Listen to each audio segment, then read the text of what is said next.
Good morning, Burlington Church. Some of you have heard the history of the beginning of the Burlington Christian Church, but some have not.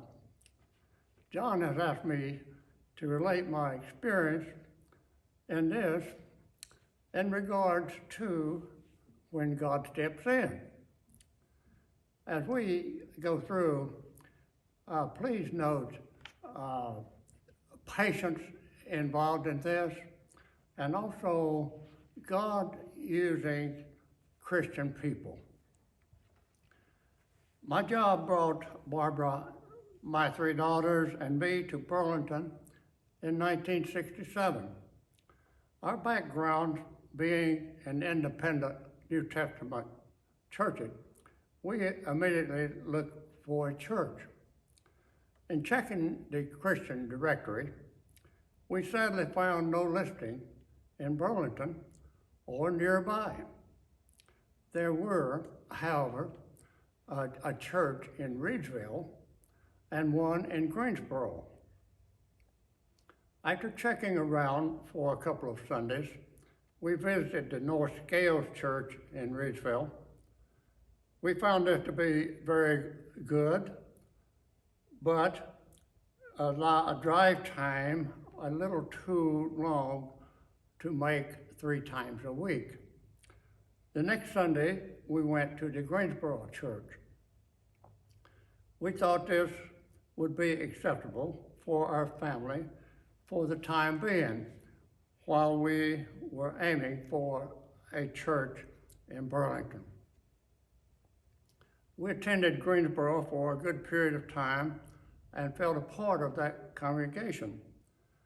During this time, word got around that there was a new family in Burlington. In the meantime, Tom Brown, a Christian preacher, had baptized John Thomas and his wife Mildred, who was Tom's sister. Tom and John, however, had thought of a church here in Burlington, but found no one. In the area preachers' meetings, I think this situation became known. Dave Tingler, the Greensboro minister, and Tom Brown arranged a meeting of 2 families. We met at our house one evening, some sitting on a fire hearth while conversing, discussing, and praying.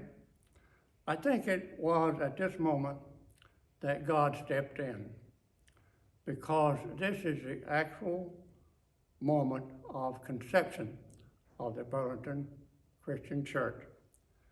These 2 families committing to a journey of faith.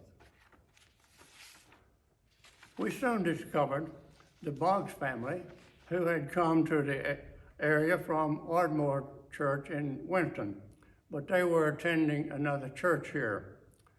They joined us, so now we have 3 families. We began meeting regularly on Wednesday or Thursday nights in the house or home of the 3 families. Later, the North Scales Church informed us of a 4th family that was close enough to help. Now it was time to find a meeting place, and we rented the community room at Holly Hill Mall for Sunday mornings. It had a table and a good supply of chairs, but it had to be cleaned every Saturday. The chairs worked well for Sunday service, and we set them up, and Barbara had her Sunday school classes in the hallways with the children. This was a traditional worship each week, with area preachers rotating and providing the sermon. Edith came from the Greensboro Church and played the piano for us. By this time, we had other people coming: Margie Taylor, the Tripps, Phil Laughlin, who I think at that time was a student at Roanoke. We are now into December and Christmas.